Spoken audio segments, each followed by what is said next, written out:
esta noche se titula El hombre detrás de la máscara, porque queremos saber quién es el hombre detrás de las escenas, el hombre que va a jugar un gran rol en los eventos que nos llevan a la fin del tiempo antes de la venida de Cristo. Y el libro de Daniel nos da mucha información sobre este asunto. Y de hecho, el libro de Daniel, como dijimos antes, forma el cuadro de referencia para el libro de Apocalipsis. Y la profecía que estudiaremos esta noche es una profecía clave para la interpretación del libro de Apocalipsis. Nuevamente, me gustaría recordarles nuestro pequeño diccionario de términos proféticos. Las ropas blancas, justicia; trompeta, viento, son símbolos de guerra. La trompeta también puede ser un símbolo de juicio. Prostitución es idolatría. Ser infieles a Dios. Agua u océano es igual a naciones. Apocalipsis 17:5. Una mujer, se recordarán que es una iglesia. Sion es el pueblo de Dios. Y esta noche vamos a hablar sobre bestias y reinos, y veremos esas definiciones allí por nosotros mismos. Y los cuernos y los reyes y los reinos, veremos esas definiciones por nosotros mismos también. Y la roca es Jesús. Hay muchos textos que indican eso. Así que veamos esta visión esta noche en Daniel capítulo 7. Es una de las visiones más tremendas en la Biblia. Realmente es asombrosa y bastante de susto también. En el primer año de Belshazzar, rey de Babilonia, así que la visión ocurre hacia el final del reino de Babilonia, tuvo Daniel un sueño. Aquí no es el rey que tuvo un sueño, Daniel fue el que tuvo un sueño. Y obviamente Daniel nos va a dar más detalles que el rey previamente en su visión. La visión que el rey tuvo era la base de la profecía. Tuvo Daniel un sueño y visiones en su cabeza mientras estaba en su lecho, y luego escribió el sueño y relató lo principal del asunto. Así que le explicará y no tenemos que adivinar acerca de este asunto. Daniel 7, versos 2 y 3. Miraba yo en mi visión de noche y vi que los 4 vientos que vio, guerra. Vientos del cielo combatían en el gran mar. Entonces había una guerra entre las naciones. Y 4 bestias grandes, reinos otra vez, bestias, diferentes una de la otra, subían del mar. Eran diferentes una de la otra. Daniel 7, versículo 2 a 3. Así que ahora asegurémonos de que esto esté claro. Los símbolos proféticos de la Biblia, recuerda, el mar son los pueblos, las naciones, las multitudes, Apocalipsis 17:15, los vientos, dijimos que es guerra, Jeremías 49, 36 y 37, y las bestias son reinos, Daniel 7:17. Leamos esos textos para estar 100% seguros. Apocalipsis 17:15, las aguas que has visto son pueblos, muchedumbres, naciones y lenguas. Así que aquí tenemos el primer símbolo. Vayamos a Jeremías y a ver qué podemos ver ahí. Jeremías 49, versículo 36. Traeré sobre Elam los 4 vientos desde los 4 puntos del cielo, y los levantaré a los 4 vientos. No hará nación a donde no lleguen fugitivos de Elam. Versículo 37. Y haré que Elam se acobarde ante sus enemigos. Ahora, esto lo llamamos paralelismo hebreo. Algo se explica de una manera y luego se repite de otra. Y de esa manera los símbolos se explican de por sí mismos. Así que los 4 vientos, los que dispersan a Elam, y que Elam será acobardado antes de sus enemigos. Eso es lo que significa. Significa que habrá guerras. Y ante quienes buscan su vida, traeré sobre ellos mal y el ardor de mi ira, dije Jehová, y enviaré la espada, es decir, guerra, que los persiga hasta acabar con ellos. Entonces ahí tenemos el paralelismo para que pueda ver que el mar es igual a naciones y el viento igual a guerras. Daniel 7:17. Estas 4 grandes bestias son 4 computadoras en Bruselas, Bélgica. No dice eso para nada. Dice, las 4 grandes bestias son 4 reyes que se levantarán en la tierra. Entonces, 4 reinos que vendrán y se los describe como bestias.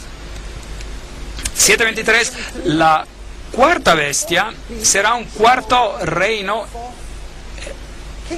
en la tierra. Entonces, esta es la definición bíblica. No podemos interpretar estos símbolos de ninguna otra manera, aparte de lo que la Biblia nos dice que son. Así que las 4 bestias son 4 reinos que se levantarán de la tierra.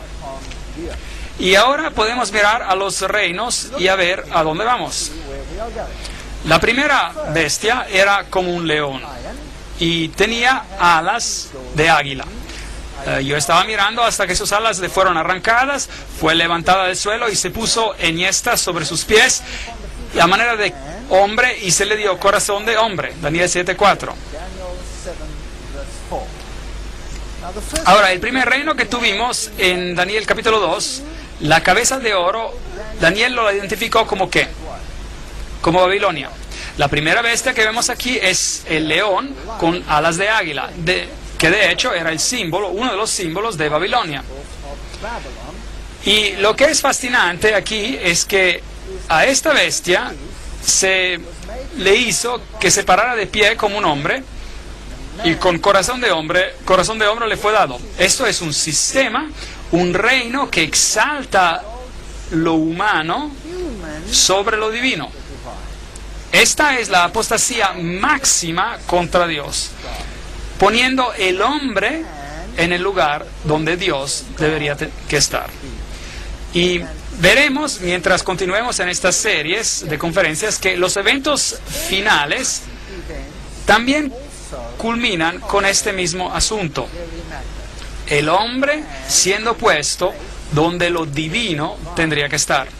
Así que Bab-el, como les dije anteriormente, Babel, Bab es la puerta, El es Dios, un portal, una puerta hacia Dios, es otro camino hacia Dios, otro camino aparte del camino que se nos prescribe en la Biblia. Entonces, aquí está este poder que se levantará y representa a Babilonia, y es análogo a la cabeza de oro de 605 a 539 a.C. duró este reino. Echemos un vistazo a Jeremías para el simbolismo. Jeremías 4, versículo 7. Un león sube de la espesura, el destructor de naciones está en marcha, ha salido de su lugar para poner tu tierra en desolación. El profeta aquí está hablando de Israel, de Jerusalén. Tus tierras quedarán desoladas y sin morador. Y el león al que se refería era el reino de Nabucodonosor. Babilonia llegaría, y Jeremías aplica el símbolo del león a Babilonia. Así que el primer reino es Babilonia. Aquí hay un símbolo que era usado en Babilonia. Puede ver el león con las alas de águila, parte de ese símbolo. Aquí hay otro relieve y allí nuevamente ve a los leones con alas de águila y símbolos de Babilonia. Entonces la arqueología confirma que este era el símbolo que se utilizaba, así que no tenemos que adivinar sobre lo que va a ocurrir. La Biblia nos da un buen comienzo. Daniel capítulo 2 comenzó con Babilonia y Daniel capítulo 7 empieza con Babilonia. Y vi luego una segunda bestia, reemplace eso con otra palabra, reino, una segunda bestia semejante a un oso, la cual se alzaba de un costado más que el otro, y en su boca, entre los dientes, tenía 3 costillas. Y se les dijo, levántate y devora mucha carne. Daniel 7, versículo 5. Entonces, esta bestia vendrá y devorará la carne del que vino previamente, hará guerra y reemplazará el primer reino. Y tenía 3 costillas, y un lado era más alto que el otro. Ahora, ¿cuál fue el siguiente reino en Daniel capítulo 2? Fue Medo-Persia. Ahora, tenemos un poco más de detalles aquí. Los medos y los persas eran de yugo desigual. Primero los medos eran los prominentes y estaban más elevados, por así decir, y después los persas llegaron a ser más elevados o lo equivalente en el poder. Entonces no eran iguales en su poder. Así que el siguiente reino que se levantó fue Medo-Persia. Las 3 costillas en su boca. Hubo 3 guerras mayores asociadas con esa conquista. Entonces los medo-persas representan, aquí hay una analogía con los brazos y pecho de plata, y ellos reinaron de 539 hasta 331 a.C. Y aquí están las conquistas que ellos hicieron. Una en Lidia, al norte, conquistando esas porciones del imperio de Babilonia, y otra conquista fue dirigida a Babilonia misma, y la tercera a Egipto, y básicamente ellos conquistaron todo el reino entero de Babilonia con estas 3 conquistas, presentando a las 3 costillas en su boca. Daniel 7, versículo 6. Después de esto miré, y otra semejante a un leopardo, con 4 alas de ave en sus espaldas. Y esta bestia tenía 4 cabezas y le fue dado dominio. Eso es fascinante. Daniel 7, versículo 6. El siguiente reino que llegó, por supuesto, era el reino griego. Y aquí se describe como un leopardo. Recuerden los animales. Hay un león, hay un oso y ahora hay un leopardo. Y las 4 cabezas asociadas con esta bestia. ¿Cuántas cabezas en la primera? 1 cabeza. ¿Cuántas cabezas en la segunda bestia? 1 cabeza. Ahora 4 cabezas en esta bestia. Asunto interesante. Después de esto vi otra bestia semejante a un leopardo, el cual tenía en su espalda 4 alas de ave. La bestia también tenía 4 cabezas y dominio le fue dado. Entonces, el siguiente reino que vino era Grecia, 331 hasta 168 a.C. Y cuando Grecia había alcanzado el punto más alto de su poder, Alejandro el Magno murió después de una noche de borrachera, demoró un tiempo y después murió, y el reino después fue dividido en 4. Los 4 generales, Lisímaco, Casandro, Ptolomeo y Seleuco. Esa era la división del reino griego en 4. Fascinante. Entonces había 4 cabezas. Así que ahora ya tenemos un total de 6 cabezas. El león, el oso, más las 4 cabezas hacen 6. Después de esto, Daniel 7, versículo 7, después de esto miraba yo en las visiones de la noche y vi la 4ª bestia, espantosa, terrible y en gran manera fuerte, la cual tenía unos grandes dientes de hierro. ¿Se acuerdan del símbolo del hierro? ¿Dónde lo encontramos? En Daniel capítulo 2, y era un símbolo del imperio romano. Aquí tenemos el mismo símbolo. Devoraba y desmenuzaba, pisoteaba las obras con sus pies. Aquí está este poderoso imperio, a nivel político el más poderoso de los 4, y destruiría y devoraría con sus pies. Y hay algo muy interesante acerca de esto. Daniel 7, versículo 7. Era muy diferente de todas las bestias que había visto antes de ella. Y tenía 10 cuernos. Bueno, no hay un número de cabezas mencionadas aquí, así que suponemos que tiene solo una cabeza con 10 cuernos. Entonces, si cuentas todas las cabezas de las bestias en Daniel capítulo 7, ¿cuántas cabezas tenemos? Tenemos 7 cabezas. 7 cabezas. Ahora, la bestia que encontraremos en el libro de Apocalipsis tiene 7 cabezas. Y la bestia en el libro de Apocalipsis con las 7 cabezas también tiene todos los componentes de las bestias mencionadas aquí en Daniel capítulo 7. Así que tenemos que saber lo que representan cada una de estas cabezas y qué filosofías están asociadas con esos periodos de tiempo. Ahora, esta bestia en particular era también diferente de todas las bestias que había visto ante ella, y tenía 10 cuernos. Ahora, los 10 cuernos, como vimos en las definiciones, también serían reinos. Versículo 24 dice, los 10 cuernos significarían que de aquel reino se levantarían 10 reyes. Entonces, de Roma, 10 reinos se levantarían. Y tras ellos se levantará otro.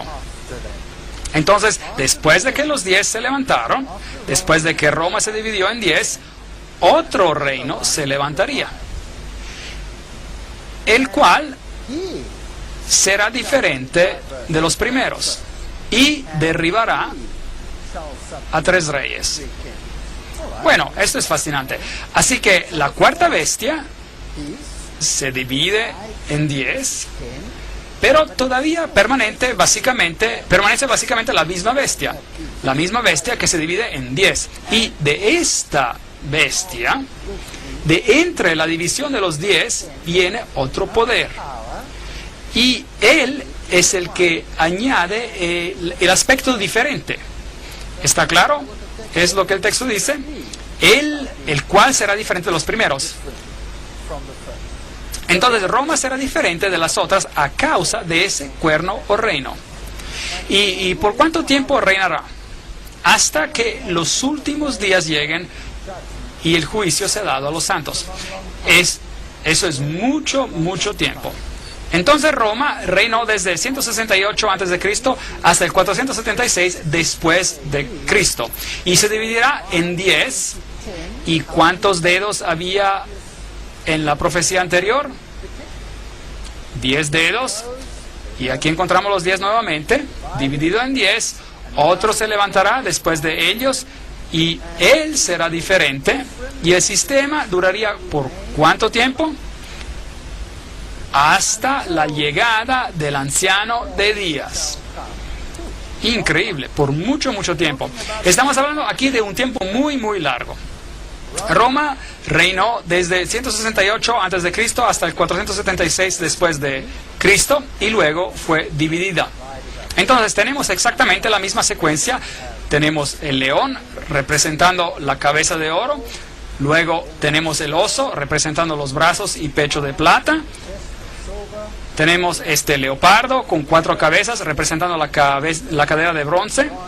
Y luego tenemos la terrible bestia representando las piernas de hierro. Y luego los 10 dedos que se dividen en 10. Y también este cuerno que será diferente porque otro se levantará después de ellos, como hemos dicho. Entonces eso es lo que tenemos hasta aquí. Daniel capítulo 7 versículos 19, 20 y 23.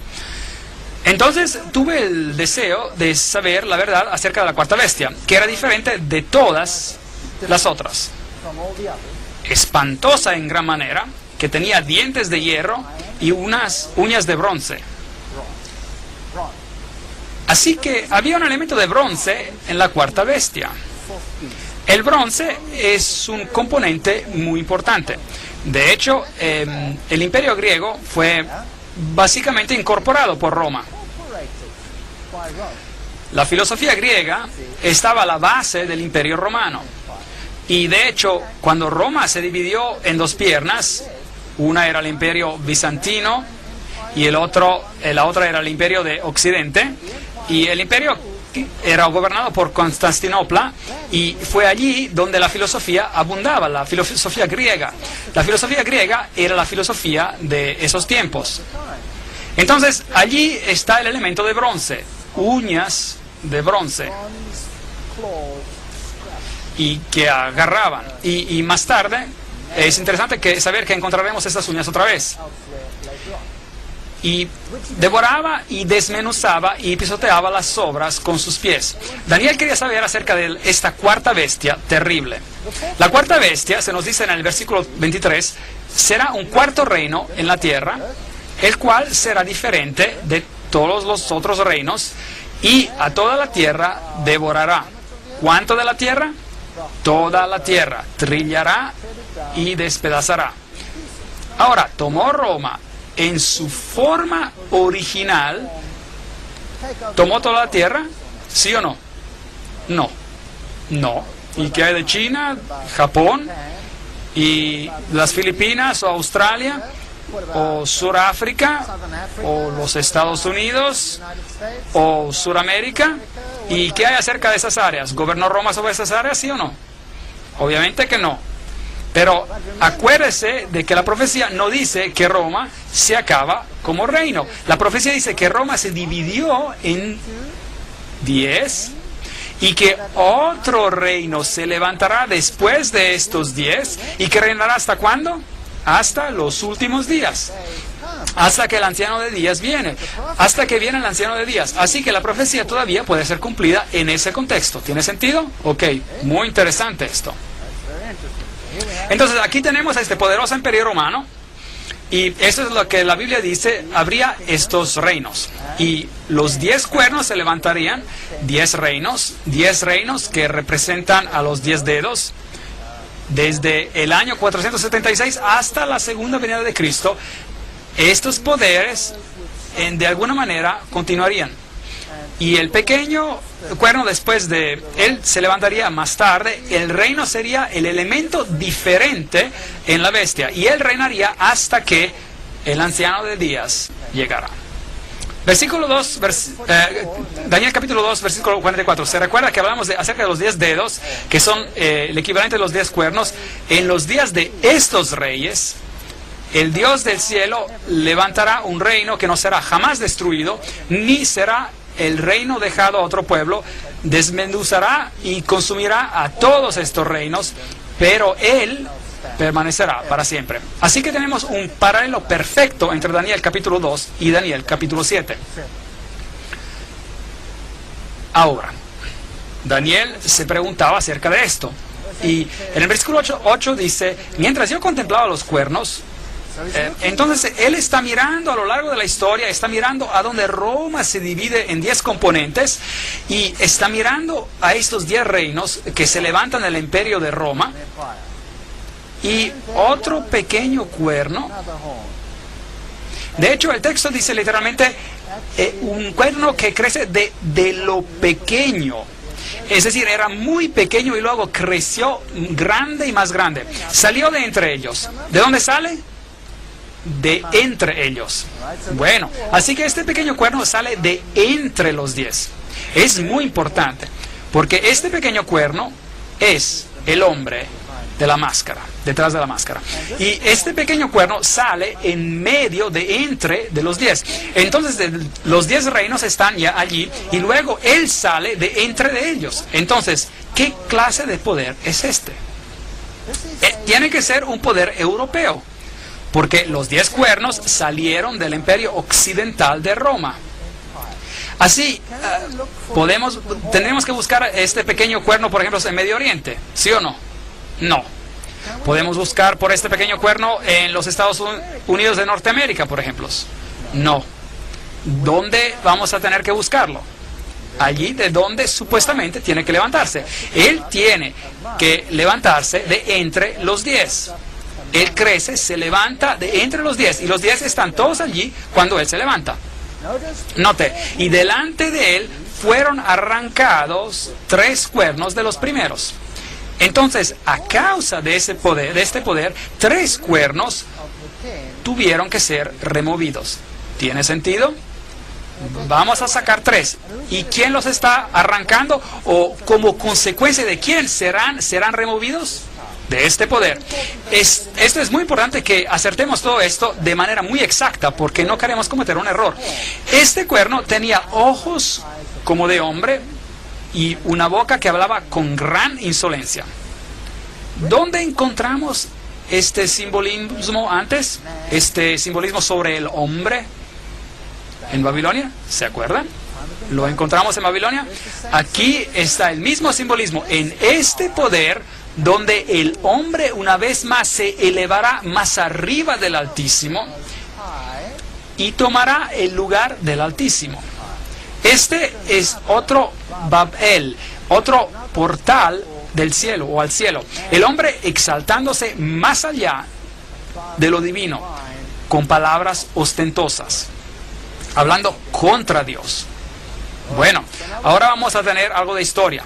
Él se levanta de la división del imperio romano, una vez de que esté dividido en 10, entonces solo después él hace su aparición. 3 de ellos le fastidian y son eliminados bajo su influencia, y luego se levanta él como un hongo, diríamos, y pone lo humano más arriba de lo divino.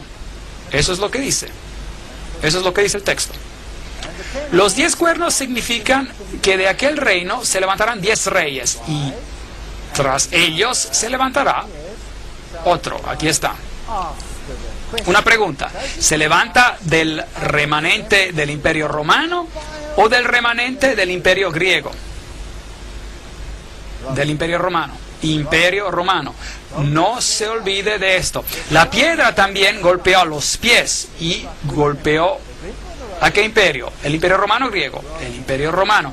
Bueno, si usted sabe esto, ya puede resolver la mitad de los problemas relacionados con la falsa profecía que existe hoy día alrededor del mundo. Y que dice que el anticristo se levantará, o mejor dicho, de que se levantó en el pasado durante el tiempo de Grecia. No.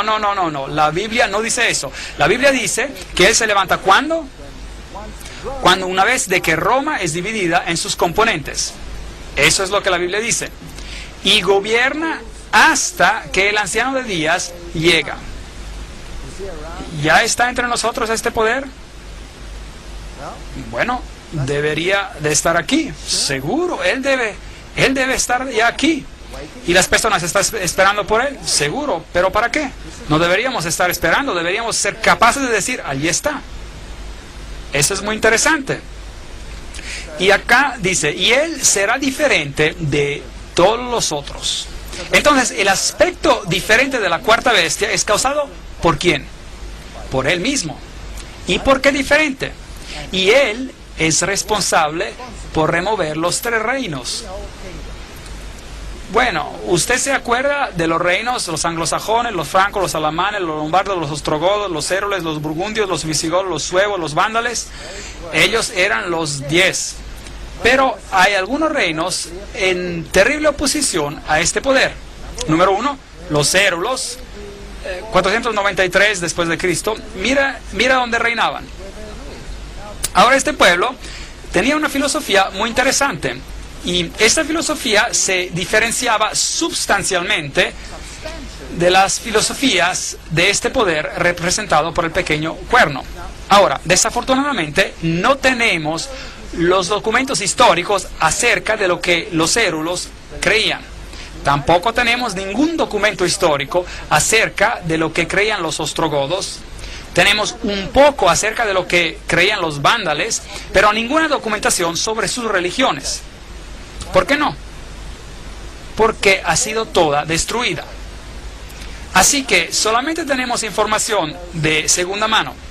Aparentemente, la historia nos dice hoy en día que estos 3 poderes fueron removidos y porque eran arianos en su punto de vista, en su religión. En otras palabras, enseñaban a que Jesús no era Dios y por eso tuvieron que ser removidos. Pero realmente no hay evidencia ninguna, aparte la información de segunda mano que viene del mismo poder responsable por su destrucción. Hay evidencia mucho más interesante que dice que esos poderes que fueron destruidos y de hecho que tenían un evangelio diferente. Un evangelio que se derivaba de Palestina y reflejaba un cuadro mucho más verdadero de la Biblia que cualquier otro.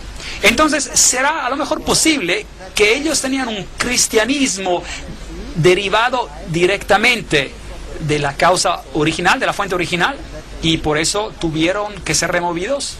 Es una posibilidad plausible. Hay bastante investigación que ha sido hecha sobre esto y yo no estoy en contra de la idea para nada. Entonces fueron destruidos en el 493 después de Cristo. Ahora, si esta criatura, esta cuarta, este nuevo poder se levantó de entre ellos, entonces ya debió haberse levantado antes del 493.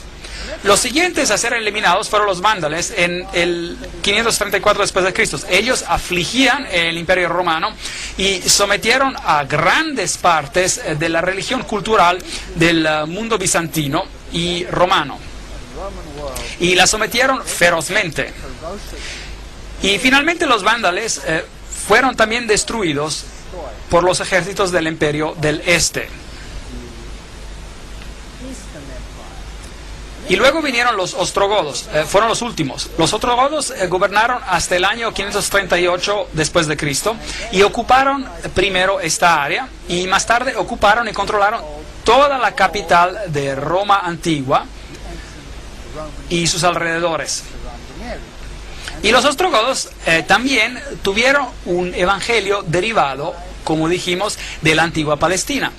Entonces, ellos también tuvieron que ser removidos. Y a pesar de ser tolerantes de todas las otras religiones, pero ellos eran un cardo en la carne del reinado del pequeño cuerno. Y finalmente fueron destruidos con la ayuda, entre otros, de los francos, por aquí, quienes hicieron una alianza con los reyes de Constantinopla, con los césares, los emperadores. Y luego, en el año 538 después de Cristo, la oposición contra el poder del pequeño cuerno desapareció y el pequeño cuerno creció como un hongo. Luego, otra vez, los alamanes hacen parte del remanente de los 10. Los alamanes son los alemanes hoy en día, los burgundios son los suizos, los francos los franceses, los lombardos son los italianos, los sajones los ingleses, los suevos son los portugueses, los visigodos son los españoles, y los érulos, los vándales y los ostrogodos fueron eliminados, totalmente destruidos. De hecho, estos no fueron los únicos contra los cuales se hizo guerra. No. Los visigodos, por ejemplo, probablemente muy relacionados a los ostrogodos, tenían sentimientos similares. Y hubo muchas guerras y mucha subyugación por aquí, antes de que este también se alineara, digamos, con el pensamiento del poder del pequeño cuerno. El más grande aliado del reinado del pequeño cuerno eran los francos, que hoy en día son los franceses. Y los primeros en adoptar este rol, el primero en adoptar este rol fue Clovis o Clodoveo, y Clodoveo vendrá a la historia como el hombre de que más que otro ayudó al reino del pequeño cuerno a llegar a la realización. Ahora, Daniel 7, versículo 9. Estuve mirando hasta que fueron puestos unos tronos y se sentó un anciano de días. Su vestido era blanco como nieve, su pelo de su cabeza como lana limpia, su trono llama de fuego, y fuego ardiente las ruedas del mismo. Entonces Daniel está mirando los eventos de la tierra, que parecen moverse todos alrededor del reinado de este pequeño cuerno, y ve de repente una escena del gran juicio ocurriendo en el cielo. Y el versículo 10 dice, el juez se sentó y los libros fueron abiertos. Entonces había una escena de juicio que él ve. Y miraba yo en la visión de la noche y vi que con las nubes del cielo, eso es un acrónimo por los ángeles, veremos eso más tarde en una conferencia, veniendo en las nubes del cielo, venía uno como un hijo de hombre que vino hasta el anciano de días y lo hicieron acercarse delante de él. Versículo 13. Entonces, esta no es la venida de Cristo a la tierra, esta es la escena que ocurre en el cielo, mientras el poder del pequeño cuerno domina aquí en la tierra. Entonces, el juicio está listo para empezar en el cielo. Y le fue dado a este hijo del hombre dominio, gloria y reino, para que todos los pueblos, naciones y lenguas lo sirvieran. Su dominio es dominio eterno que nunca pasará, y su reino es uno que nunca será destruido. Versículo 14. Así que tenemos un contraste aquí. Por un lado tenemos un reino establecido en la tierra, y su poder y su sede se encuentran con el cuerno pequeño. Y por otro lado, del otro lado tenemos un juicio que está ocurriendo donde todo el poder será dado a Cristo. Así que tenemos a dos poderes opuestos uno al otro. Cristo, el vencedor al final, y el anticristo, trabajando uno contra el otro. Uno estableciendo un reino sobre esta tierra, y el otro estableciendo un reino eterno que nunca será destruido. Y después recibirán el reino de los santos del Altísimo lo recibirán y poseerán el reino hasta el siglo, eternamente y para siempre. Daniel 7, versículo 18. Hermoso simbolismo, muy poderoso. Ahora, echemos un vistazo a las referencias de Pablo sobre el hombre de pecado. En 2 de Tesalonicenses, capítulo 2, versículos de 1 a 10, Pablo describe cuándo este poder del anticristo se levantará. Y dice, con respecto a la venida de nuestro Señor Jesucristo y nuestra reunión con Él, os rogamos, hermanos, que no os dejéis mover fácilmente de vuestro modo de pensar, ni os conturbéis, ni por espíritu, ni por palabra, ni por carta, como si fuera nuestra, en el sentido de que el día del Señor está cerca. Ve, algunos estaban enseñando hasta en los días de Pablo de que la venida del Señor estaba cerca. Y algunos predicaban de que Cristo ya estaba reinando. Y Pablo dice, no, hay cosas que primero deben pasar. Así que el día de Cristo todavía no está aquí, les dice. Nadie os engañe de ninguna manera, pues, es decir, en la venida del Señor, pues no vendrá sin que antes venga la apostasía. Así que primero la iglesia tiene que entrar en apostasía y que, dice Pablo, y que se manifieste el hombre de pecado, el hijo de perdición. Solo 2 hombres en la Biblia son llamados hijos de perdición. Solo 2. Uno es el hombre de pecado y el otro era Judas. Ahora, ¿cómo traicionó Judas a Jesús? Por un beso. Lo traicionó por un beso. Ustedes ven, Judas pretendía ser aún uno de ellos y él traicionó a Jesús. El otro poder, este otro poder, ¿cree usted que quizás también va a pretender ser uno de ellos y va a traicionar a Jesús con un beso? ¿Piensa que esto sea posible y que se haga de manera más extensa? Entonces, que nadie os engañe de ninguna manera, dice Pablo, pues no vendrá sin que antes venga la apostasía de la iglesia, y que se manifieste el hombre del pecado y el hijo de perdición, el cual se opone y se levanta contra todo lo que se llama Dios o es objeto de culto, tanto que se sienta en el templo de Dios como Dios, haciéndose pasar por Dios. Entonces, aquí hay un poder que se asume, un poder de gran presunción. De hecho, este poder va a decir, yo soy otro Dios en esta tierra. Y la salvación es por medio de mí.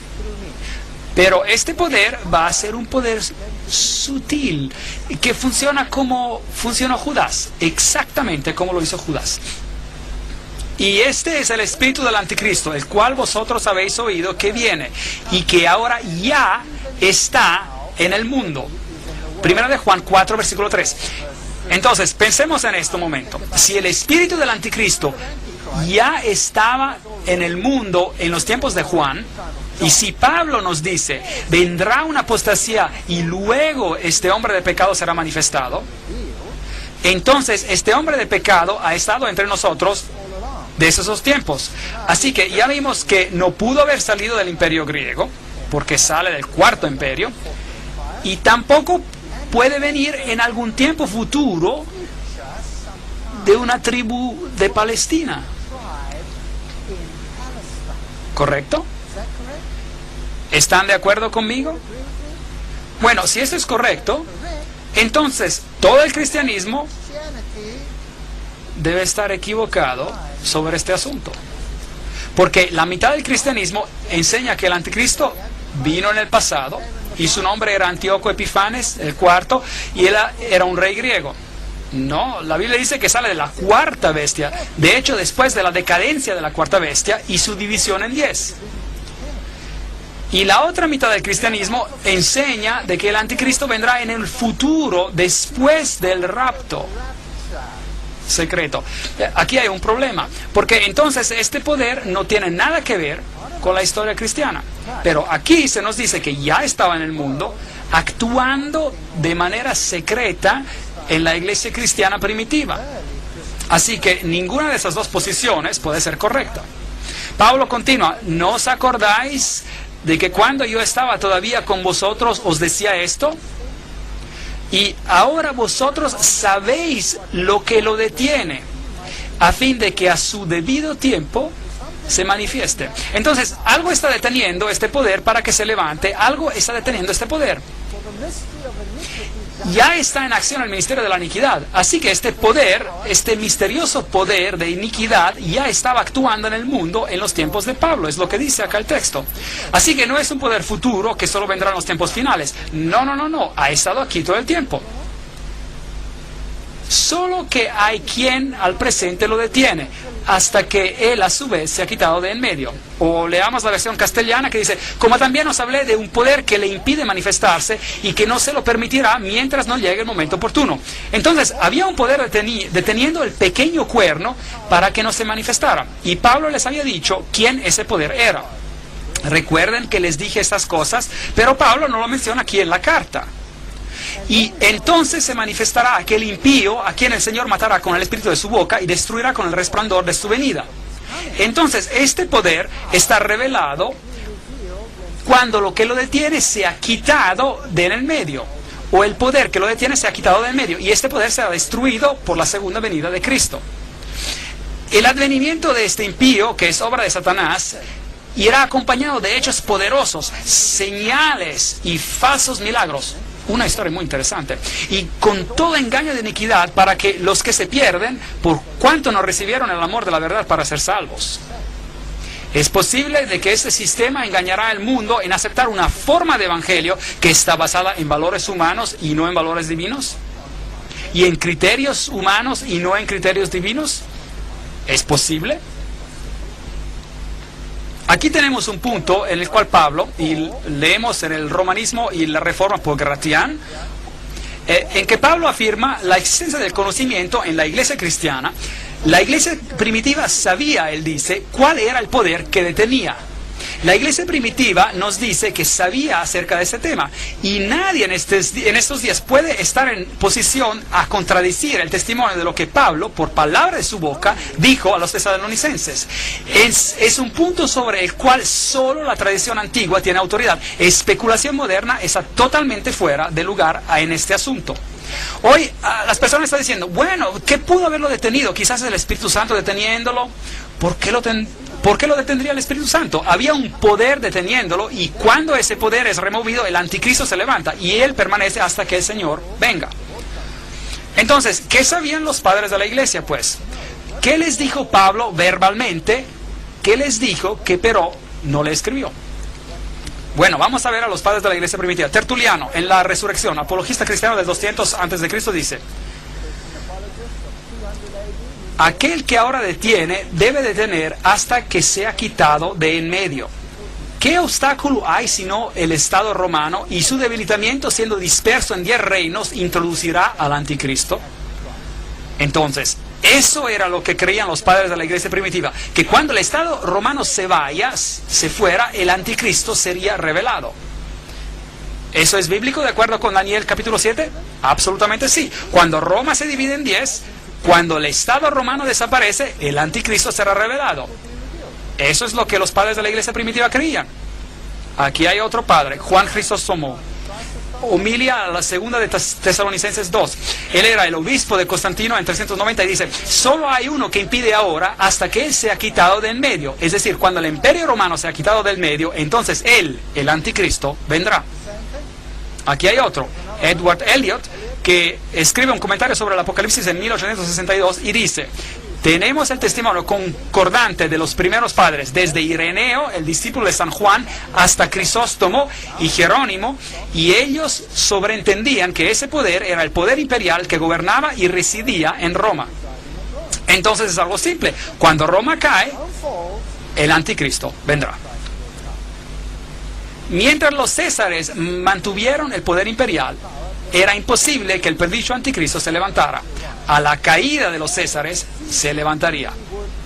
Aquí, otra fuente. Pablo no identificó el poder que detenía, poder que ellos sabían de ser Romas, por temor a represalias. Recuerde que la iglesia cristiana estaba bajo persecución por Roma. Aquí hay otra cita. Entonces Pablo no dijo: cuando cae Roma, él vendrá. Porque si lo hubiera dicho públicamente y escrito: cuando Roma cae, él vendrá, él se hubiera puesto en graves problemas, y también la iglesia perseguida. Entonces la iglesia primitiva creía que cuando Roma hubiese caído, el anticristo se levantaría. Daniel 7 dice: se levantará cuando Roma sea dividida en 10, entonces se levantará. Entonces, Este es el criterio bíblico sobre cuándo el anticristo empieza a reinar. Ahora hablaremos acerca del reino de este pequeño cuerno. Hemos aprendido hasta ahora que él se levantará ¿cuándo? Cuando Roma se divide. Hemos aprendido que él viene de esta división y que se levanta de entre los 10 cuernos.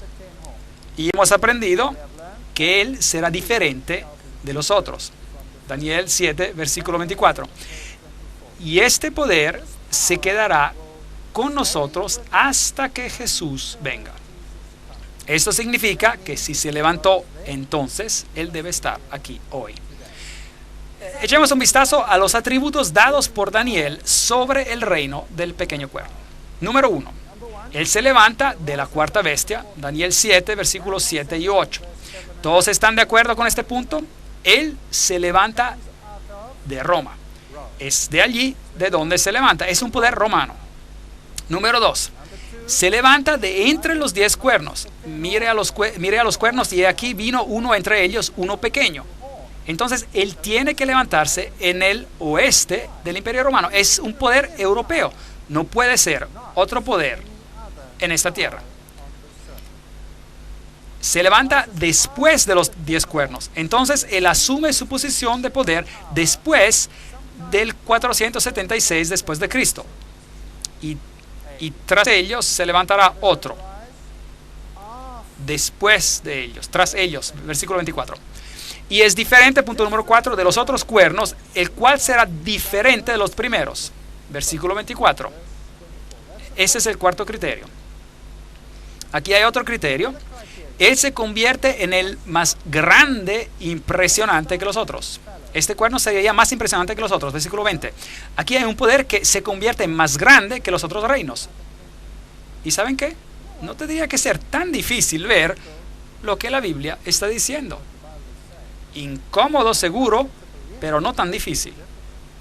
Este poder arranca 3 reinos, ante el cual había caído 3, versículo 20. Este cuerno tenía ojos como de hombre y una boca que hablaba palabras contra el Altísimo. Versículo 8 y versículo 25.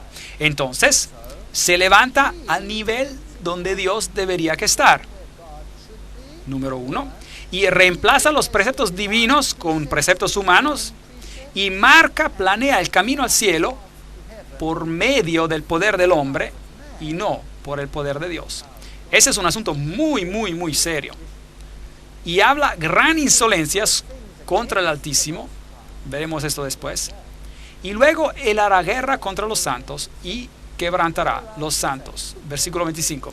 Entonces este poder debió ser un poder perseguidor que peleó contra aquellos que decían que la salvación es solo por medio de Dios.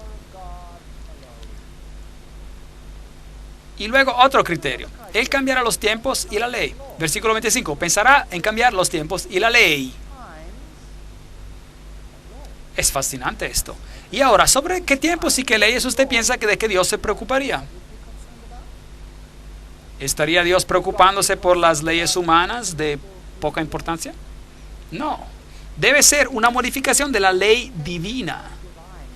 Y los tiempos tendrán que ser tiempos que Dios ha establecido. Por ejemplo, Dios estableció el tiempo. Y fue la tarde y la mañana del primer día. Y fue la tarde y la mañana del segundo día. De tarde a tarde se medían los días. Así fue al comienzo. Luego habían fiestas y festivales y los tiempos que fueron establecidos. ¿Podría cambiar este poder todo esto?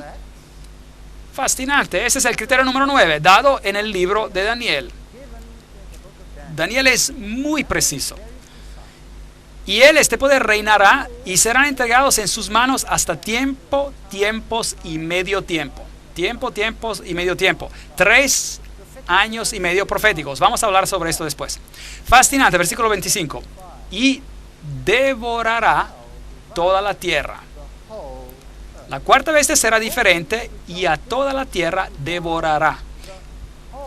El componente diferente de la bestia devorará toda la tierra y la trillará y la despezará.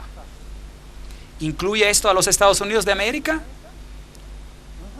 ¿Y ustedes creen que ustedes, Estados Unidos, están siendo controlados por alguien más? ¿Creen que quizás ahora mismo están siendo controlados por alguien más?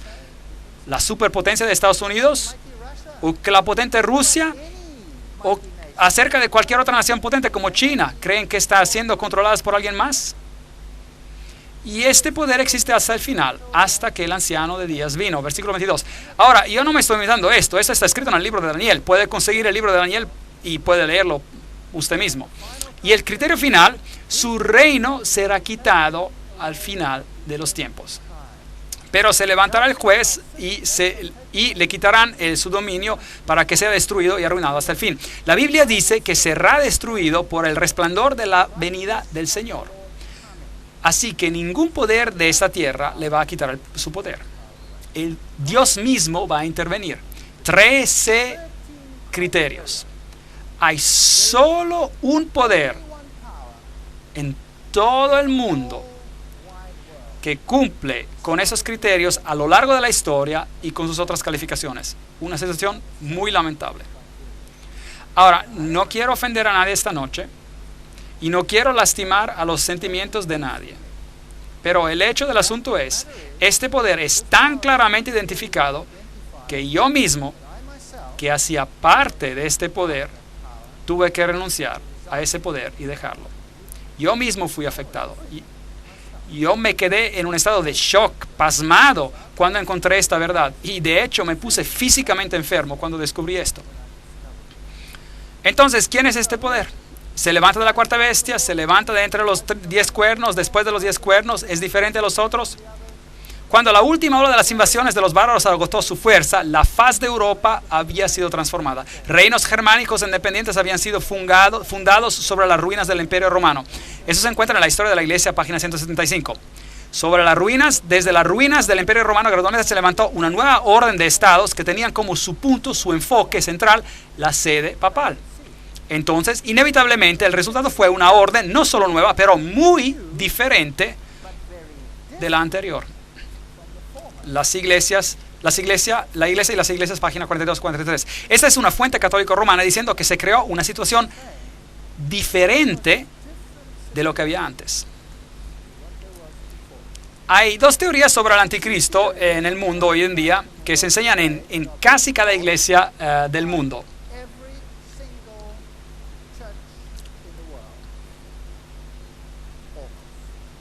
Una es de Rivera y la otra es de Alcázar. Ahora, ¿qué enseñaron estos hombres? Ellos enseñaron lo que se llama el preterismo y el futurismo. El preterismo enseña que el anticristo vino en el pasado, en los tiempos de los griegos, y el futurismo enseña que él vendrá en el futuro después de que la iglesia cristiana sea quitada de por en medio. Y ambas estas doctrinas no son bíblicas, porque ambas violan a Daniel capítulo 7, Daniel capítulo 8 y a todo el libro de Apocalipsis. Esas enseñanzas violan cada principio bíblico, todos los principios bíblicos. ¿Y quién eran Rivera y quién era Alcázar? Bueno, los dos eran jesuitas. Entonces, estas eran doctrinas promulgadas en el mundo después de la Reforma por la Iglesia romana misma, para quitar el énfasis de sobre el papado y ponerlo en dos direcciones diferentes. El historiador C.C. Eckhart dijo: cuando el Imperio Romano fue desintegrado y su lugar había sido quitado por un número de rudos reinos bárbaros, la Iglesia Católica Romana no solo ganó independencia del Estado sobre asuntos religiosos, pero dominaba también sobre los asuntos seculares. El papado y los asuntos mundiales, página 1. Entonces, aquí hay un cuerno, un reino que se convirtió en más grande e impresionante que los otros y los dominó. ¿Correcto? El historiador Thomas Hobbes dice: si una persona considera el origen del gran dominio eclesiástico, fácilmente ella percibirá que el papado no es más que el fantasma del Imperio Romano difunto, sentado y coronado sobre la tumba de él mismo. Ok. Entonces Roma no se ha completamente ido. Se llama la Iglesia Católica Romana. ¿Correcto? Entonces Roma no está totalmente acabada. La fuente de esta cita es el Leviatán, página 457. Será diferente de la primera. Vimos que Roma dice, si somos diferentes, porque ahora es un poder religioso que ejerce influencia política. Más grande, impresionante que sus compañeros. Daniel 7:20. Él será más grande que los otros reyes. ¿Los reyes de Europa se inclinaron al papado? Sí y a veces no. Y si no, se inclinaban pues al final fueron subyugados y tuvieron que inclinarse. A la larga tuvieron que venir como Federico de Alemania, que tuvo que pararse descalzo en la nieve, esperando por un indulto para que se le regresara su reino. En los Sacrosantos Concilios, volumen 13, Roma dice, definimos que la Santa Sede Apostólica y el Pontífice Romano mantienen la primacía sobre ¿cuánta parte del mundo? Sobre todo el mundo. Interesante. El vicario del Hijo de Dios encarnado, sumo sacerdote ungido y gobernador temporal supremo, es el Papa, se sentó en su tribunal para juzgar imparcialmente entre nación y nación, personas, príncipe, soberano y súbdito. El cardenal Henry Manning, en su libro El poder temporal del vicario de Jesucristo. Entonces dijeron que estaban en control de todos los otros reinos, ¿sí o no? Si así lo alegan ellos mismos. Llaves de esta sangre. Papa Juan Pablo II contra Rusia y el Occidente para controlar la orden del Nuevo Mundo. Malachi Martin, profesor pontífico en la Universidad Gregoriana en Roma misma. Él lo está diciendo, no yo. 3 reinos arrancados. Entonces tuve el deseo de saber acerca de la cuarta bestia, que era tan diferente de las otras, asimismo de los 10 cuernos que tenía en la cabeza y del otro que había salido, ante el cual habían caído 3. Daniel 7, 19, 20. Si Roma alega que los 3 fueron arrancados porque eran arianos, es decir, que no creían en Cristo, que Cristo era Dios, que es una de las enseñanzas de Roma. Pero veremos que es solo una enseñanza exotérica de Roma. Hay otra enseñanza de Roma que es esotérica, es una enseñanza escondida que dice algo completamente diferente. Pero eso será parte del tema de otra conferencia. Tenían ojos como uno de hombre y una boca que hablaba con gran insolencia. Aquí hay un sistema que se establece sobre Dios y que habla contra el Altísimo y quebrantará a los santos. También se le dio boca que hablara arrogancias y blasfemias, dice Apocalipsis 13:5. Blasfemias. ¿Y qué es blasfemia? Se le permitió hacer guerra contra los santos y vencerlos. Apocalipsis 13:7. ¿Hizo esto la iglesia romana? Absolutamente. Daniel 7:25. Hablará palabras contra el Altísimo, a los santos del Altísimo quebrantará y pensará en cambiar los tiempos y la ley. Claro que no se puede cambiar la ley de Dios, es solo que este poder piensa que él puede. Y los santos serán entregados en sus manos hasta tiempo, tiempos y medio tiempo. Primero veamos a la definición bíblica de blasfemia y después vamos a ver esos textos. Y veamos si Roma cumple con los requisitos. Bueno, encontramos esta definición de blasfemia en Juan capítulo 10, versículos 30 hasta 33. Y el Padre y yo somos uno, dice Jesús. Jesús dice que Él es Dios. Y le respondieron los judíos diciendo, por buena obra no te apedreamos, sino por blasfemia, porque tú, siendo hombre, te haces Dios. Así que la definición en la Biblia de blasfemia es si alguien dice que Él es Dios. Bueno, hay muchas personas que blasfeman en el mundo hoy en día, pero bueno, esta es la definición.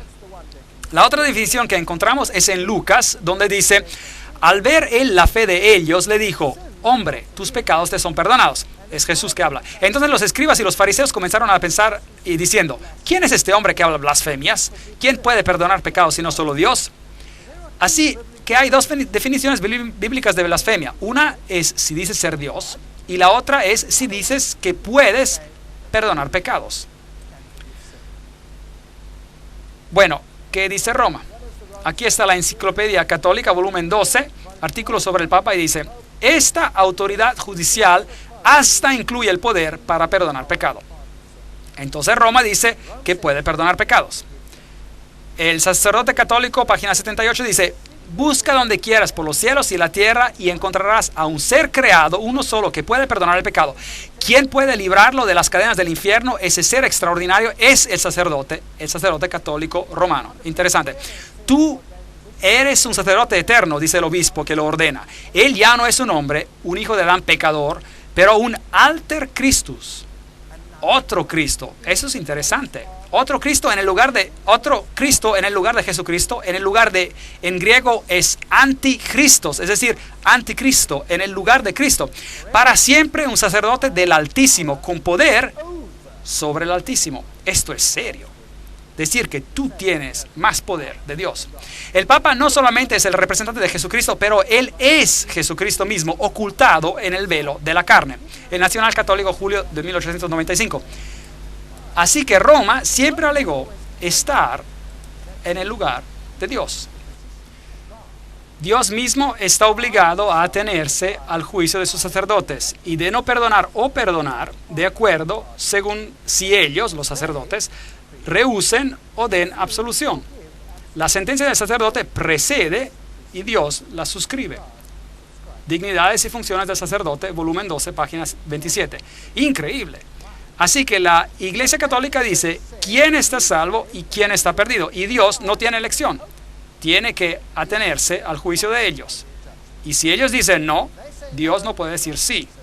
Entonces, ¿quién es más poderoso, ellos o Dios? Ellos son. ¿Es esto blasfemia, sí o no? Esto es blasfemia del más alto orden.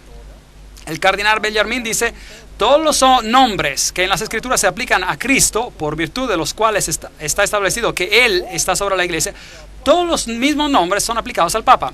Eso significa que Él, el Papa, asume el lugar de Dios. Entonces Él cumple con esta característica. Dado en Roma desde nuestro palacio el 10 de febrero de 1817 de la jurisdicción 14 del Sacrosanto Pontífice y Padre en Cristo y nuestro Señor, nuestro Dios, el Papa León XII. Así que el Papa mismo se hizo coronar Dios. Ocupamos en esta tierra el lugar del Dios Todopoderoso. Las grandes cartas encíclicas eclesiásticas del Papa León. ¿Sabían que cuando el papado hoy escribe una encíclica, siempre firma la encíclica?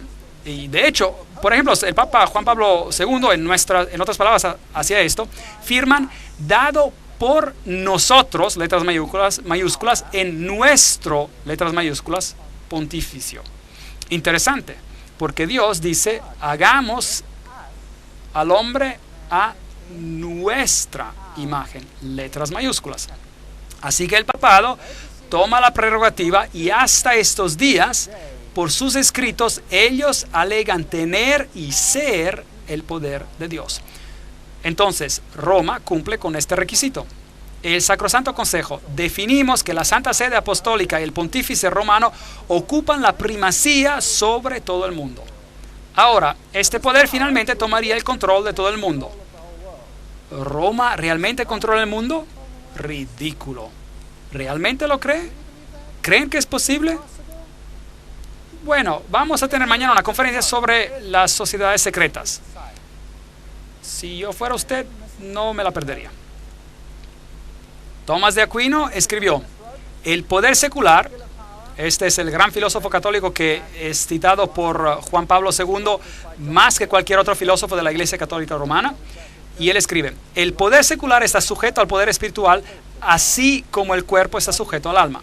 Y por eso no es una usurpación de la autoridad si el prelado espiritual interfiere en las cosas temporales con respeto a los asuntos en los cuales el poder secular está sujeto a él. Así que todos están sujetos a Roma. El Consejo de Trento declaró, todo poder temporal es de él. El dominio, la jurisdicción y el gobierno de toda la tierra es de él por derecho divino. Todos los soberanos de la tierra son sujetos a él y deben someterse a él. Ese era el Consejo de Trento. Es el consejo que terminó el ataque de la Reforma. Aquí tenemos una señora que dice, bueno, Jesús nos dice, yo soy el buen pastor. Y esta dama dijo, es como estar con Dios cuando ella vio a Juan Pablo II. Este poder quebrantaría a los santos, se le permitió hacer guerra contra los santos y vencerlos. Apocalipsis 13:7. Bueno, Tomás de Aquino dijo que los herejes declarados culpables deben de ser puestos a muerte tanto como los otros criminales. La Iglesia Católica respeta la libertad de conciencia y la libertad. Sin embargo, cuando viene enfrentada por herejía, ella recurre a la fuerza, al castigo corporal, a la tortura. Ella aprendió en Italia las hogueras, las piras funerarias de la Inquisición. Profesor católico Alfred Baudrillard, la Iglesia Católica, Renacimiento y Protestantismo. Sí, ella lo admite. Aquí está la Chiesa del Gesù, que es la sede de los jesuitas. Aquí está el juramento que los jesuitas hacen, que básicamente dice que ellos pueden deshacerse de cualquier rey, hereje en el mundo entero, de cualquier Commonwealth, Estado libre y soberano, o gobierno que no quiera someterse al papado, y cualquiera que no quiera someterse a la autoridad del pontífice romano puede ser, con confianza, destruido. Así que la Iglesia gobernó como una mujer gobernando sobre reyes, y es así como ella se ha descrito a lo largo de toda la historia. La Inquisición, bueno, la Inquisición nos dice que ella quebrantó a los santos. La Torre de Londres, la Haya en Holanda, los Países Bajos. ¿Cuál es la definición de herejía? En griego, heresis es escoger, decidir por uno mismo lo que uno cree y practica. Entonces, eso es herejía. Entonces, ¿quién debe decidir por ti? Roma debe decidir por ti lo que debes creer. Y si no cumples con esto, bueno, entonces debe ser eliminado, debe ser erradicado. Bueno, estamos avanzando hacia unos tiempos asombrosos en el mundo en el que vivimos hoy. Esos son algunos de los instrumentos de torturas que ellos utilizaban. Esas tenazas terribles de aquí se abrían y se podían cerrar, y venían como dos baldes pequeños haciendo una pequeña bolita, y ellos ponían brasas allí y se arreglaban contigo de esa manera. Y te ponían esos grilletes en los tobillos, noten las puntas por dentro, esas penetraban directamente al hueso, eran bien malvados. Este iba alrededor del cuello y ellos apretaban el tornillo y el tornillo empujaba directamente en su nuez de Adán. Y de hecho, General Franco, en los 1970, en España, todavía utilizaba este instrumento de tortura. ¿Pueden imaginarse eso? ¿Cuán primitivo se puede volver uno? Y los tepos y los tornillos de mariposa y esta cosa terrible. Por aquí donde te alzaban boca abajo con tus manos atrás de la espalda y te levantaban de esta manera en alto y te colgaban del techo, y luego sujetaban esta bola en un estante alto y esta piedra pasaba a tus pies y la rodaban hacia abajo y te arrancaban tus brazos. Muy cruel lo que hacían. Esta es una representación de las hogueras, las estacas de la Inquisición, y mataron literalmente a millones y millones de personas.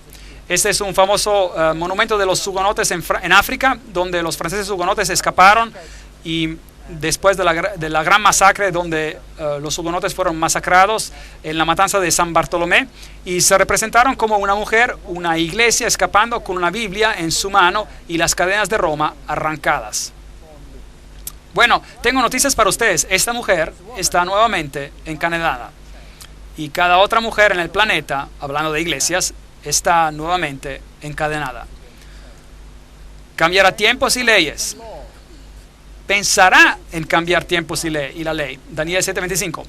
¿Alega el Papa que cambió la ley de Dios? Claro que sí. Decretal de translat episcop. El Papa tiene poder de cambiar tiempos, de revocar leyes y prescindir de todas las cosas, hasta de los preceptos de Cristo. Eso es arrogancia de la más elevada. Entonces ellos dicen que pueden cambiar estas cosas. ¿Cambió el papado los tiempos? Ciertamente lo hicieron. ¿Qué calendario usamos hoy en día en el mundo? ¿Quién sabe? Estamos guardando el calendario gregoriano. ¿Quién era Gregorio? Él era un papa. ¿Y el tiempo fue cambiado? Sí. ¿Con la autoridad de quién? De los astrónomos jesuitas. ¿Qué cambiaron? Cambiaron la Pascua. Movieron la fiesta de la Pascua para que estuviera conforme a la fiesta de Ishtar. De hecho, en inglés la fiesta hasta la llamaron así, Easter de Ishtar, la fiesta de Pascua. Y por eso, mientras que el Pasch, como se llamaba la Pascua entre los primeros cristianos, era celebrado de acuerdo a la nueva luna, y la Pascua hebrea podía tomar lugar en cualquier día de la semana, dependiendo de cuánto de cuando la nueva luna aparecía. Entonces el papado cambió esto y siguió el simbolismo de los saduceos, que estaban formados en Alejandría en la enseñanza oculta, y mudaron la fiesta conforme a la fiesta de Ishtar. Y ahora la Pascua cae solo en un domingo y nunca coincide con la Pascua original. Es posible, con el calendario que tienen, que en algún momento de la historia pueda coincidir con la Pascua original. Y entonces, ¿qué decreto hace el papado? Si ocurre que la fiesta cae en el día de la Pascua original, entonces el papado cambia la fiesta de una semana para que como quiera caiga en un domingo. Entonces ella cambió los tiempos y las fiestas, no cabe duda. También, desde esos tiempos, estamos marcando los días de medianoche a medianoche y no de atardecer a atardecer. Y luego la iglesia ha revocado leyes y prescindido de todas las cosas hasta de los preceptos de Cristo. El Papa puede modificar la ley divina, prompta biblioteca. ¿Quién le da el derecho al Papa de modificar la ley de Dios? Los 10 mandamientos, así como fueron originalmente dados por Dios en las primeras tablas: no tendrás dioses ajenos delante de mí. Luego hay este gran mandamiento que dice: no adorarás a ídolos. Y luego no tomarás el nombre de Dios en vano. El mandamiento del sábado es muy prominente ahí. Y luego tenemos los mandamientos dictando la relación entre hombre y hombre. Honra a tu padre y a tu madre. No matarás, no cometerás adulterio, no robarás, no darás falso testimonio y no codiciarás. Aquellos son los mandamientos como están en la Biblia. Si tomas el catequismo católico, verán que el segundo mandamiento ha sido removido: no tendrás otros dioses. Y no harás, y dice, él podrá cambiar leyes. Claro, él dice: yo soy el Señor tu Dios, no tendrás dioses extraños ante mí, no tomarás el nombre del Señor tu Dios en vano. Así que el segundo mandamiento ya no existe, y este se ha movido a un mandamiento más arriba. Acuérdate del sábado para santificarlo, pero ¿qué hicieron con eso? Veremos eso en un momento. Y por eso solo tienen 9 mandamientos, y para obtener el 10º toman el mandamiento número 10 sobre codiciar y lo dividen en 2. No codiciarás la esposa de tu prójimo y no codiciarás los bienes de tu prójimo. Muy fascinante. Recuerda que el original aquí dice: no codiciarás la casa de tu prójimo y no codiciarás la esposa de tu prójimo. Así que dieron la vuelta a la secuencia. ¿No es eso fascinante? Hasta tienen el descaro de cambiar la secuencia del mandamiento, y como si tuvieran derecho de hacerlo. La Enciclopedia Católica dice: la iglesia, después de cambiar el día de descanso del sábado judío o el día séptimo de la semana al primero, hizo que el tercer mandamiento se refiriera al domingo, porque ya el segundo había sido sacado, como el día de guardar santo, como el día del Señor. Enciclopedia Católica. Entonces cambiaron los tiempos. Hasta el día de adoración, que era el día séptimo, fue cambiado al primer día de la semana. Mateo 5:17 dice: no penséis que he venido a abolir la ley y los profetas. No he venido a abolir, sino a cumplir, a vivir los mandamientos en su vida, dijo Jesús. Aquí está el Convert's Catechism of the Catholic Doctrine, el catequismo del convertido sobre la doctrina católica, en inglés, y a página 50 dice: pregunta, ¿cuál es el día sábado? Respuesta: sábado es el día de reposo. La Iglesia Católica está bien consciente de ello.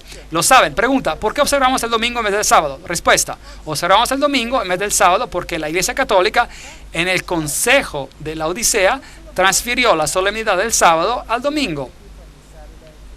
Entonces, ¿cambió ella tiempos y leyes, sí o no? Si ella lo hizo. Tiempo, tiempos y medio tiempo. ¿A qué se refiere eso? Y serán entregados a sus manos hasta tiempo, tiempos y medio tiempo, los santos. Si tiene una Biblia moderna, dirá 3 años y medio. Ahora, los años proféticos son diferentes de los años normales. Un año, en sentido profético, tiene 360 días, porque el año hebreo tiene 360 días. Así que 360 por 2, 720, medio tiempo, medio año, 180, sumarlos daría 1260 días proféticos. Ahora, eso se convierte en 1260 años literales. Solucionemos esto. Con la conquista de Roma por Belisario, comienza la historia medieval. Entonces, cuando Roma se conquistó y los ostrogodos fueron removidos, la historia medieval empezó. Philip Schaff dice: Vigilius ascendió a la silla papal 538 después de Cristo bajo la protección del ejército de Belisario. Entonces, ¿cuándo el pequeño cuerno asume su autoridad? La respuesta es 538 después de Cristo, porque el último de los cuernos de los reinados que impedían a su avance eran los ostrogodos, y ellos fueron removidos en el 538 después de Cristo, y Vigilius asciende a la silla papal. Entonces el dominio romano comienza. Otro se levantará después de ellos. Los 10 reinos establecidos en el año 476 después de Cristo, después de ellos, en el 538 después de Cristo, el reinado papal comienza de acuerdo a un decreto que fue hecho por el emperador Justiniano de Roma, quien dijo que el papa sería el corrector de los herejes y el gobernador de todas las iglesias.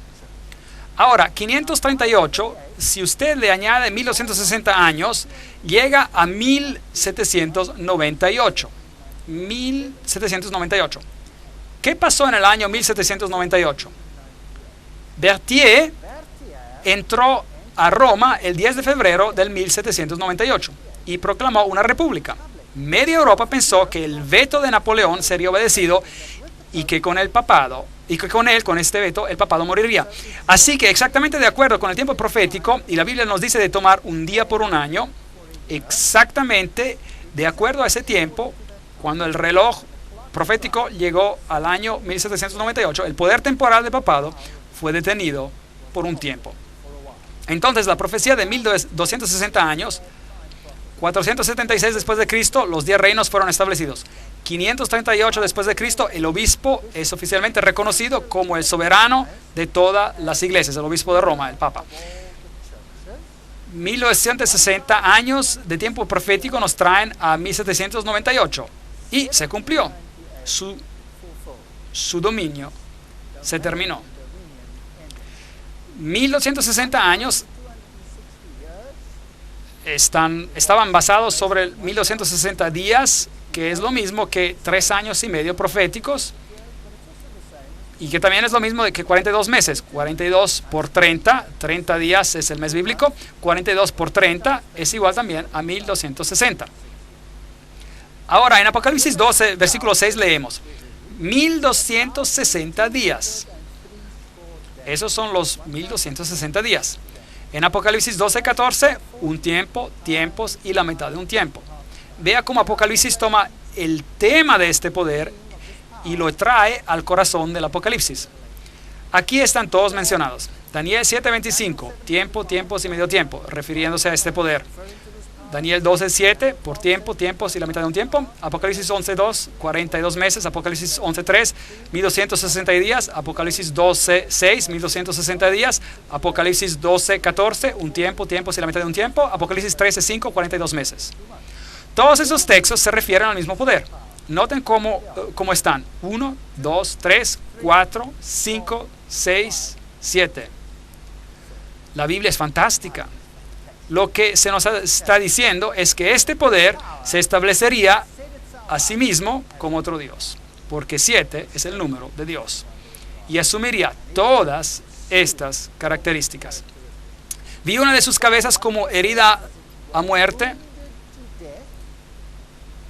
pero su herida mortal fue sanada. Roma recibe una herida como el poder del cuerno pequeño, pero va a ser sanada. Y después toda la tierra se maravilló en pos de la bestia. Apocalipsis 13:3. Entonces este mismo poder que reinó sobre los santos por 1260 días recibe una herida mortal en el 1798 y se levantará nuevamente, y toda la tierra será sujeta a esta. Es lo que la Biblia dice. También se le dio autoridad sobre toda tribu, pueblo, lengua y nación. Apocalipsis 13:7. ¿Esto incluye a los Estados Unidos? ¿Esto incluye a mi país? Sí los incluye. Ronald Reagan y el papado hicieron una alianza santa. Es una historia fascinante. Tenemos que comentar sobre esto con un poco más detalle. Así que hasta el poderoso Estados Unidos se ha sujetado a este poder. Aquí tenemos una foto simbólica entre Gorbachev y el papado. Esta es la poderosa Unión Soviética en esa etapa, saludando y reconociendo ese poder. Es una gran idea, una nueva orden mundial donde diferentes naciones son unidas en una causa común. Solo los Estados Unidos tienen esa fuerza moral y los medios para realizarla. En el Consejo Vaticano II, esto fue en 1962, el documento dice, es nuestro deber poner en acción cada músculo para lograr el tiempo cuando toda guerra será completamente prohibida por consentimiento internacional. Ese es el Consejo Vaticano II. Este blanco, sin duda, requiere el establecimiento de una autoridad pública universal reconocida como tal por todos y dotada de poder para salvaguardar por parte de todos la seguridad y el respeto por la justicia y el respeto por los derechos.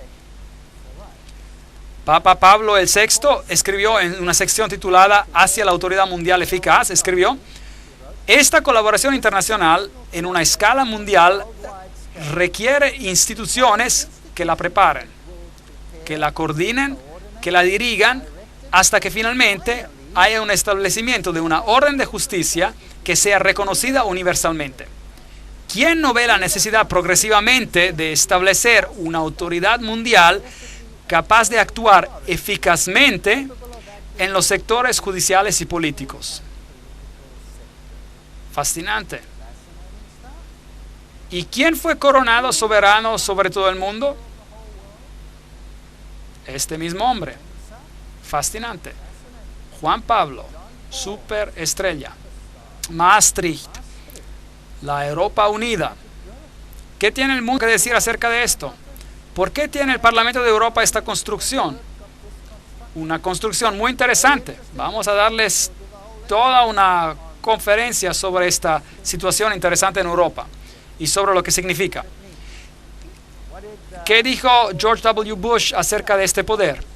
El 22 de marzo él dijo: la mejor manera de honrar al Papa Juan Pablo II, verdaderamente un gran hombre, es de tomar su enseñanza seriamente, es de escuchar sus palabras y poner sus palabras y sus enseñanzas en acción aquí en América. Este es un desafío que debemos aceptar. Entonces, ¿quién está sujeto a quién aquí? ¿Quién está sujeto a quién? En 1991 el Papa hizo un llamamiento por una nueva orden mundial. Bueno, ¿cuál fue su discurso del nuevo año este año? Él tuvo solo un mensaje y dijo: es tiempo de establecer una autoridad a nivel mundial ahora mismo. Ese fue su pedido. Él visitó a las Naciones Unidas y él habló por parte de todas las religiones del mundo entero. Ahora, por favor, noten que eso incluye el budismo, el hinduismo, el shintoísmo, el zoroastrismo, el protestantismo y el catolicismo y todos los demás. ¿Hay un plan? Y Gorbachev dijo: debemos ayudar a Juan Pablo II porque él tiene razón en su pedido por una nueva orden mundial. Dijo Gorbachev cuando el Papa habló en las Naciones Unidas en su aniversario de 50 años. Bueno, ¿usted piensa que sea posible que Roma pueda hacer este poder? ¿Que el Vaticano pueda hacer este poder? Pero sin duda el Vaticano parece como un poder noble cristiano, tratando de implementar los valores correctos en el mundo. ¿No parece así? Recuerde lo que la Biblia dice sobre el hombre de perdición. Judas parecía uno de ellos, pero él traicionó a Jesús con un beso. Aquí está el poder que parece uno de ellos, pero podría simplemente traicionarlo con un beso. Tendremos que examinar los secretos de las sociedades secretas para saber de qué se trata en todo esto. ¿Qué enseñaron los reformadores sobre este poder? Muchos grandes cristianos de los tiempos de la Reforma y post-Reforma compartían esta visión de la verdad profética e identificaban al anticristo con el papado romano. Entre ellos, los que compartían esta interpretación, había los valdenses, los husitos, Wycliffe, Lutero, Calvino, Zwingli, Melanchthon, el teólogo bautista Juan Hill, los mártires Cranmer, Tyndale, Latimer y Ridley. Todos ellos dijeron que Roma era el anticristo. Veamos lo que dijo Martín Lutero. Lutero dijo: sé que el Papa es el anticristo y que su asiento es el de Satanás mismo. El papado representa una persecución general por orden del pontífice romano, con el propósito de hacer caer y destruir almas. Es una declaración bien directa. Él nos rodeaba con las palabras en esos días. ¿Qué dijo Juan Calvino? Él dijo: llamamos al pontífice romano el anticristo. Interesante. ¿Qué dijo Juan Wesley? Él dijo: él es en el sentido más categórico el hombre de pecado, porque aumenta de toda manera de pecado por encima de cualquier medida. Eso dijeron los reformadores. ¿Qué dijo Juan Knox? Él dijo: el Papa debería ser reconocido como el mismo anticristo. Bueno, los reformadores no querían que nadie se olvidara. Así que en Nuremberg, en Alemania, la sede del protestantismo, en la alcaldía de la ciudad, tienen una escultura presentada sobre dos puertas. Y si mira por aquí, encontrará algo muy interesante. Encontrará la profecía de la cual hablamos esta noche. De un lado tenemos un león con alas de águila.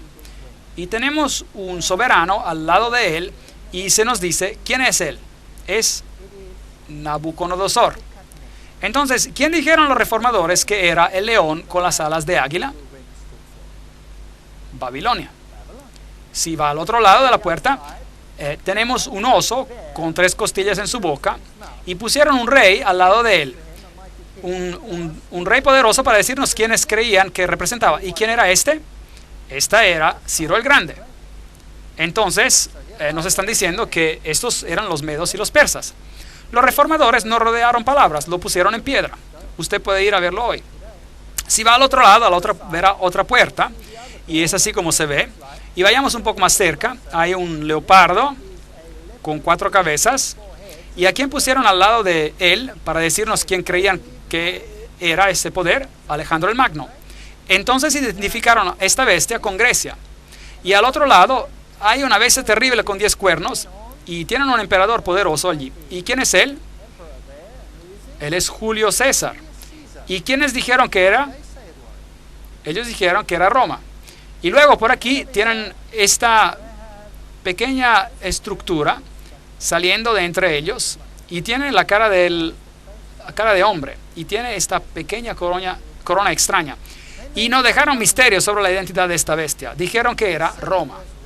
¿Quién enseña esto hoy todavía? Nadie. Nadie lo enseña. ¿Las iglesias cristianas lo enseñan? No lo hacen. De hecho, todas se han unido al movimiento ecuménico que dice: aceptamos nuevamente Roma como nuestro líder espiritual. Todas las denominaciones cristianas son parte del movimiento ecuménico, y todas ellas dicen: ponme de vueltas las cadenas. Qué triste. Nadie os engaña de ninguna manera, pues no vendrá sin que antes venga la apostasía y se manifieste el hombre de pecado, el hijo de perdición, el cual se opone y se levanta contra todo lo que se llama Dios o es objeto de culto, tanto que se sienta en el templo de Dios como Dios, haciéndose pasar por Dios. 2 Tesalonicenses 2, 3, 4. ¿Esto tiene sentido ahora? Claro que sí. Engañarán, si es posible, aún a los escogidos. Mateo 24, 24. El vestido del cristianismo es tan perfecto que no vemos el centro del ocultismo detrás de esto. ¿Quién verdaderamente está en control aquí? ¿Quién está detrás de todo esto? ¿Qué poder está en Roma? ¿Quién es el Papa Negro? ¿Quién es Peter Hans Kulbinbach ahora? ¿Quién es él? ¿Cuál es su papel en el mundo? ¿Le gustaría saber? Entonces hemos visto: él devorará toda la tierra. Esto significa que esta red de intriga debe ser esparcida por todo el mundo, y él continuará hasta el fin. Y él está aquí ahora mismo. Pero su dominio será quitado en los tiempos finales. Ahora, no estoy diciendo que cualquier católico romano que no está consciente de lo que está en la Biblia es el anticristo. Estoy hablando acerca de un sistema aquí. Este es un sistema. Hay muchos buenos católicos romanos en la Iglesia Católica que adoran a Dios de acuerdo a su mejor conocimiento y de acuerdo a la conciencia que ellos tienen. Y Dios toma el conocimiento que ellos tienen y los juzga de acuerdo al conocimiento que ellos tienen. Yo estoy hablando aquí acerca de un sistema que ha engañado hasta a sus propios miembros y se ha establecido como superior a Dios. La Biblia dice, se sentará el juez y le quitará el dominio para que sea destruido y arruinado hasta el fin, y que el reino y el dominio y la majestad de los reinos pertenecerán ¿a quién? Sean dados al pueblo de los santos. Porque el Hijo del Hombre vendrá en la gloria de su Padre con sus ángeles y entonces pagará a cada uno conforme a sus obras. Y la majestad de los reinos debajo de todo el cielo, dice Daniel, sean dados al pueblo de los santos del Altísimo, cuyo reino es reino eterno, y todos los dominios los servirán y obedecerán. Dios va a terminar con todas las cosas muy pronto. Y para encontrar la intriga detrás de las intrigas, les invito a venir a las siguientes conferencias. Aunque si estuviste molesto esta noche, es muy importante que vengas a las siguientes conferencias porque todo este plan se desarrollará mientras avanzamos en el libro de Apocalipsis. Que el Señor sea contigo, que te ayude y te guíe.